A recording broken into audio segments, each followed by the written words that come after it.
வணக்கம் மக்களே, welcome back to நேற்று இன்று நாளை. இன்னைக்கு நம்ம வீடியோல அரவணை பாயசம் ரெசிபி தான் பார்க்க போறோம். இந்த பாயசம் பார்த்தீங்கன்னா ரொம்ப ஈஸியா பண்ணிடலாம், ரொம்ப டேஸ்டியாகவும் இருக்கும். இது ஒரு கேரளா ஸ்பெஷல் பாயசம். ரெட் மட்டா ரைஸ் வச்சு பண்ண போறோம். உடம்புக்கும் ரொம்ப நல்லதுதான். பர்டிகுலரா வின்டர் ஸ்பெஷல் ரெசிபி இது. இதை நான் எப்படி பண்ணுங்கிறத பார்க்கறதுக்கு முன்னாடி நம்ம சேனலுக்கு நீங்க ஃபர்ஸ்ட் டைமா வரீங்கன்னா மறக்காம சப்ஸ்கிரைப் பண்ணுங்க. இப்போ வாங்க வீடியோக்குள்ள போகலாம். முதல் ஸ்டெப்பாக நம்ம அரிசியை நல்லா வாஷ் பண்ணிவிட்டு ஒரு 15 மினிட்ஸ்க்கு ஊற வச்சுக்க போகிறோம். ரெட் மட்டா ரைஸ் இல்லைனா ரெட் ரைஸ் தான் யூஸ் பண்ணணும். நல்லா ஒரு 2-3 தடவை வாஷ் பண்ணிக்கோங்க. வாஷ் பண்ணிவிட்டு ஒரு 10 to 15 மினிட்ஸ் ஊற வச்சுக்கலாம். ஊறின அரிசி கொஞ்சம் சீக்கிரமாக வெந்துடும், அதுக்காக தான். அடுத்ததான் நம்ம தேங்காய் பீசஸ்லாம் கட் பண்ணி ரெடியாக எடுத்து வச்சுக்கணும். மெலிசாக ஸ்லைஸ் பண்ணி வச்சுக்கோங்க. நல்லா பேஸ் கனமாக இருக்கிற கடாய் இல்லைனா பாத்திரம் எடுத்துக்கோங்க. ஒரு டேபிள் ஸ்பூன் நெய் சேர்த்துட்டு நம்ம நல்லா தின்னாக ஸ்லைஸ் பண்ணி வச்சுருக்கிற அந்த தேங்காய் பீசஸ்லாம் சேர்த்துட்டு நம்ம நெய்யில் வறுத்துக்க போகிறோம். நீங்கள் கொப்பரை யூஸ் பண்ணிக்கலாம், இல்லை நார்மலாக வீட்டில் இருக்கிற தேங்காய் கூட யூஸ் பண்ணிக்கலாம். நார்மல் தேங்காய் யூஸ் பண்ணுறீங்கன்னா ரோஸ்ட் ஆகிறதுக்கு கொஞ்சம் டைம் எடுக்கும். தேங்காய் நல்லா பொன்னிறமாக மாற வரைக்கும் வறுத்துக்கலாம். தேங்காய் ஒரு 80-90% ரோஸ்ட் ஆனதுக்கு அப்புறமா இதுலேயே நம்ம முந்திரி பருப்பையும் சேர்த்துட்டு வறுத்துக்கலாம். முந்திரி சீக்கிரமாக வறுபட்டுரும், அதனால தான் லேட்டாக சேர்க்குறோம். தேங்காய் முந்திரி நல்லா பொன்னிறமாக வறுப்பட்டதுக்கு அப்புறமா தனியாக ஒரு பவுலில் எடுத்து வச்சுக்கலாம். இப்போ இதே கடாயிலே நம்ம ஊற வச்சிருக்கிற தண்ணியெல்லாம் வடிச்சிட்டு வெறும் அரிசியை மட்டும் இந்த நெய்யில் சேர்த்துட்டு வறுத்துக்க போகிறோம். அரிசியை ஃபியூ செகண்ட்ஸ்க்கு நீங்கள் நெய்யில் ரோஸ்ட் பண்ணிக்கோங்க. அதுக்கப்புறமா தேவையான அளவுக்கு தண்ணி சேர்த்துட்டு நம்ம கொதிக்க விட்டுக்கலாம். அரை கப் அரிசிக்கு எனக்கு கிட்டத்தட்ட 5 கப் தண்ணி தேவைப்பட்டது. கொஞ்சம் கொஞ்சமாக நீங்கள் தண்ணி சேர்த்து கூட கொதிக்க விட்டுக்கலாம்.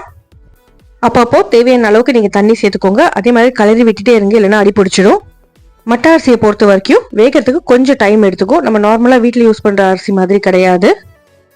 நம்ம தயிர் சாதத்தை குழைக்கிற மாதிரியும் அரிசி உங்களுக்கு வெந்து குழையாது, உதிரி உதிரியாக தான் இருக்கும். ஒரு 20-25 மினிட்ஸ் இந்த மாதிரி நீங்கள் கொதிக்க விட்டீங்கன்னா உங்களுக்கு அரிசி வெந்துடும்.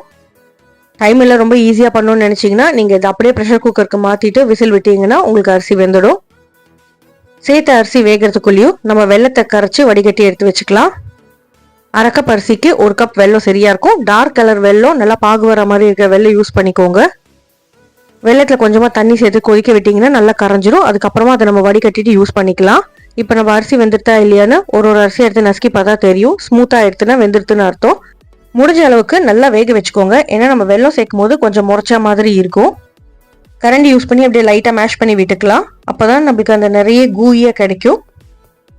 சாதம் நல்லா ரெடி ஆனதுக்கு அப்புறமா வெந்ததுக்கு அப்புறம் நீங்கள் வெள்ளைப்பாகு சேர்க்கணும். வேகிறதுக்கு முன்னாடி சேர்த்திங்கன்னா சாதம் அதுக்கப்புறமா வேகாது. கொஞ்சம் கொஞ்சமாக வடிகட்டிட்டு வெள்ளைப்பாகு சேர்த்துக்கலாம். ஏன்னா வெள்ளத்தில் தூசி அழுக்கெல்லாம் இருக்கும், அதனால தான் வடிகட்டிட்டு சேர்க்குறோம். நார்மல் வெள்ளத்துக்கு பதிலாக நீங்கள் பனம் வெல்லம் கூட யூஸ் பண்ணிக்கலாம். வெல்லம் சேர்த்துட்டு நல்லா மிக்ஸ் பண்ணி விட்டுட்டு வெள்ளத்தோட அந்த லைட் வாசனை போகிற வரைக்கும் நம்ம கொதிக்க விட போகிறோம். கொஞ்சம் அப்படியே திக் ஆகட்டும். நீங்கள் கன்சிஸ்டன்சி கொஞ்சம் லூஸாக ஆஃப் பண்ணிங்கனாலே ஆற உங்களுக்கு திக்காகிட்டே போகும். கொஞ்சம் அப்படியே நீங்கள் கூயினஸ் பார்க்க ஆரம்பிக்கலாம். திக்கானதுக்கு அப்புறமா தான் நீங்கள் வறுத்து வச்சிருக்கிற அந்த முந்திரி தேங்காயெல்லாம் சேர்க்கணும். தேங்காய் பீசஸ் அப்படியே நம்ம சாப்பிடும்போது நடுவில் கிடைக்கும் இல்லையா, அது வேற லெவல் டேஸ்ட் கொடுக்கும். இந்த பாயசத்தை பொறுத்த வரைக்கும் கேரளாவில் ரொம்ப ரொம்ப ஃபேமஸ். அதுவும் வின்டர் டைமில் நிறையவே இதை பண்ணுவாங்க. அடுப்பு ஆஃப் பண்ணுறதுக்கு முன்னாடி ஒரு கிளேஸ்க்காகவும் ஃப்ளேவருக்காகவும் 1 டேபிள் ஸ்பூன் அளவுக்கு நெய் சேர்த்துக்கலாம். உங்களுக்கு நெய்யோட வாசனை ரொம்ப பிடிக்கும்னா நீங்கள் கொஞ்சம் எக்ஸ்ட்ராவாகவே சேர்த்துக்கோங்க. கடைசியாக வாசனைக்கு நம்ம கொஞ்சமாக ஏலக்காய் பொடி, சுக்கு பொடி சேர்க்க போகிறோம். 2 ஏலக்காயில் உள்ள இருக்கிற விதைகளை தட்டிட்டு நல்லா பொடியாக்கிட்டு இதில் சேர்த்துருங்க. வின்டர் ஸ்பெஷல்னு சொல்லியாச்சு, அப்போ சுக்கு கண்டிப்பாக சேர்த்தே ஆகணும். 1/8 டீஸ்பூன் அளவுக்கு நான் சுக்குப்பொடி சேர்த்துக்கிறேன். அதாவது 1/4 டீஸ்பூன்ல பாதி அளவுக்கு சுக்குப்பொடி சேர்த்ததுக்கு அப்புறமா நல்லா கலந்து விட்டுட்டு முடிஞ்ச அளவுக்கு வார்மா சர்வ் பண்ணுங்க. அவ்வளோதாங்க, நம்மளோட சூடான சுவையான அரவணை பாயசம் ரெடி. கிட்டத்தட்ட பார்த்தீங்கன்னா நம்ம ஊர் சக்கரை பொங்கல் மாதிரி தான்.